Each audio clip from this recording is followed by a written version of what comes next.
guaranteed that the hostages will be released between now and Sunday? And if that's so, are they going to be in tranches or batches or in one sitting? Thank you. Okay. So, God willing, by Sunday we will have all the 48 back home.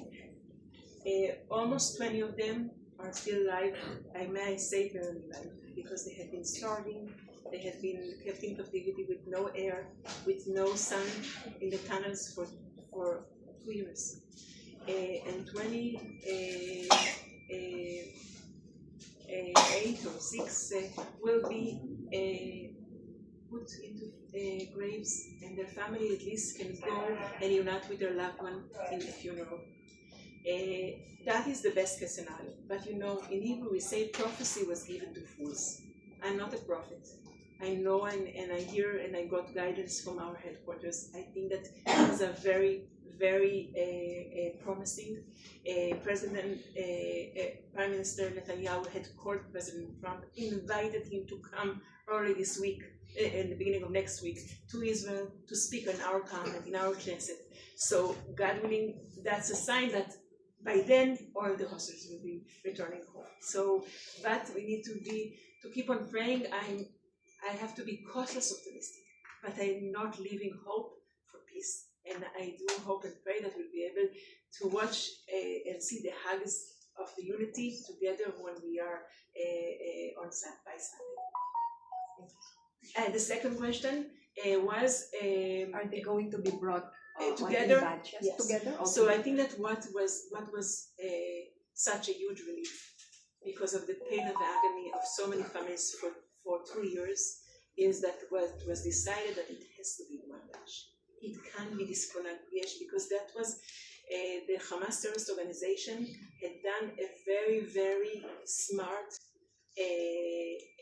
propaganda and psychological brainwash of the families, releasing movies after movies of the people of our hostages kept in captivity, calling for their release, and even now they had pledged that they will not have those kind of ceremony. They've done a big ceremony of getting one hostage off.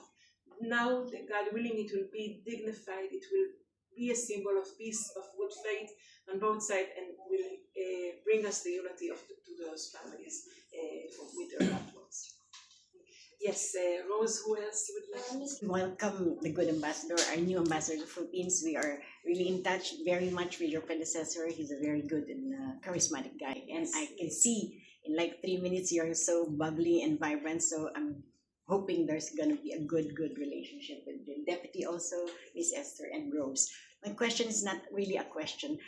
How do we really, deep in our hearts, the rabbi, you're saying hospitality, harvest, happiness. How do you really achieve that in a personal way?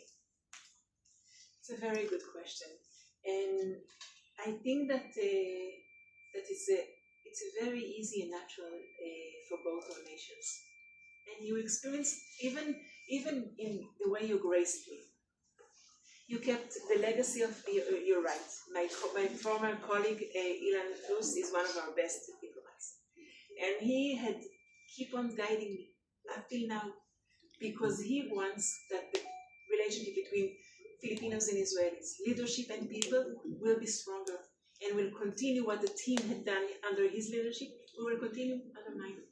So, and on the grounds, this partnership with agriculture, that's enjoying and rejoicing, harvesting together.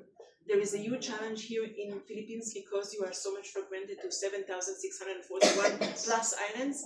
So the issue of post-harvest is a huge dilemma. How do we get the good produce from mangoes in Davao to Manila? And Israelis and Filipinos are finding solutions together. So that also is happening on the ground. And the last thing, happiness. We got commanded by our faith. Whomever faith we believe in, we have to be happy.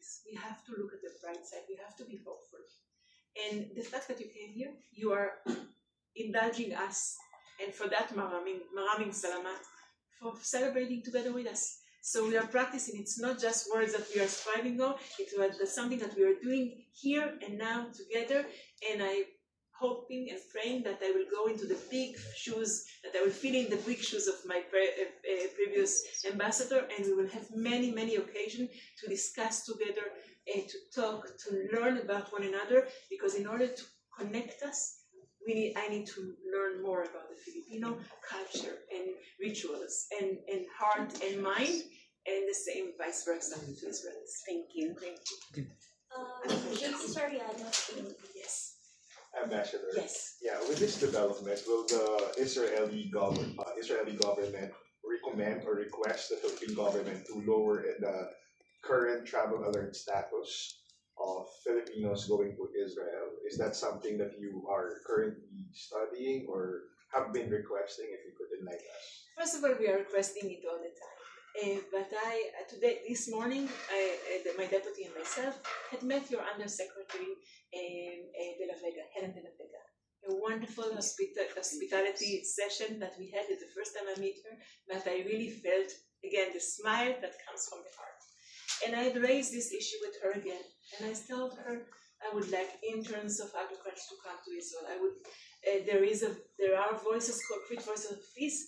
Please, if you ask your ambassador in Israel, Ambassador Eileen, please elevate the travel to advisory. I can tell you that many nations around here, Thailand and other nations, had already elevated them. And I know that even here you can speak with other of your colleagues. Some of them had only 2 months ago been to Israel and are going again on the beginning of November. So it's the same way. Again, I'm not the grief of agony of earthquake is not similar to of war, but it's the same depiction in outside.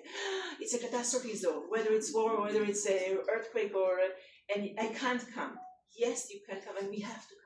We have to celebrate. We have to get our connection, and I do hope and pray that the Secretary of the DFA, Secretary Teresa, will evaluate the situation together with our master, and that these voices of hope and of peace will be translated to elevation of this travel to advisory. Thank you. Any questions? Ms. Joyce? Yes. Good afternoon, Ambassador. Just to go back a bit on the peace agreement, can you tell us more about what you think Israel is envisioning about the final phase of that deal, and will this lead to a two-state solution being pushed by other countries?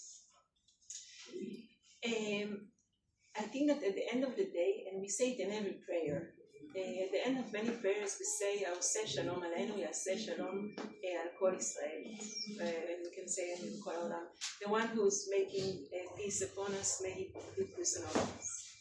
We are longing for peace so much, and we want to live in peace with our neighbors. That's the end game. There's no other solutions. We all have strive for the same piece of land. We have to find the solution. But the solution has to come from leaders of Israelis and Palestinian leadership. And both of us, both of our nation and leadership, had been hijacked by Hamas terrorist organization, a Palestinian terrorist organization, and other that had robbed the opportunity of peace from all of us. And as you probably even heard President Trump, he said in his words when he announced that the peace is on the verge of coming, he said it's a happy day for Muslims, for Arab nations, and for Israel, because the potential of peace in all our region. There were talks in the past of peace with Saudi Arabia, so the potential is very big and very huge for all of us. But we have to be very cautious, because we are dealing with an enemy that is, unfortunately, let us down again and again and again. And we need to see that there is real faithfulness on the other side, and the fact that both the Egyptians and the Jordanian and the Turkish and of course the United States of America are uniting in helping us to reach to peaceful in our region, which is a benefit of all the world, not just us, because we are a global village. It's important to do it together and to have the right trust. So, and our Prime Minister stated very, very clear that there are few conditions. One condition, of course, is the return of all the hostages. Another condition is that Hamas terrorist organization, this Palestinian terrorist organization that inflicted such horrific act 2 years ago in a so unprovoked surprise attack, murdering I know that you all know that, but I don't know, burning alive babies, I cannot grasp this. And I am, every Israeli you meet, you see I'm speechless. It's not something, we live this every day of our life. And I see the suffering of the Palestinian people. I see the suffering of Palestinian children. But we are both of our nation, both of our people are being hijacked by those Palestinian organizations that are robbing us their hope for peace. So I do hope that this Hamas terrorist organization will be removed and they will find the leadership that can be able to lead. Because in 2005, 20 years ago, we, Israel, unilaterally withdrawn from Gaza. Said, okay, you want to get to peace? We took graves, almost 8,000 graves we uprooted and put in other places in Israel. And unfortunately, the Hamas terrorists built tunnels in order to attack us on October 7th. So I keep on with being cautiously optimistic. I do hope that with this kind of a unity, it will lead us to a peace that will provide security and hope for prosperity for all who are living in the region of the Middle East and all over the globe. There are unfortunately, other wars and hurtful things that are happening around the globe, but the focus that we are discussing now is our neck of the woods back in the Middle East. Thank you. Anyone else? Ms. Lennox,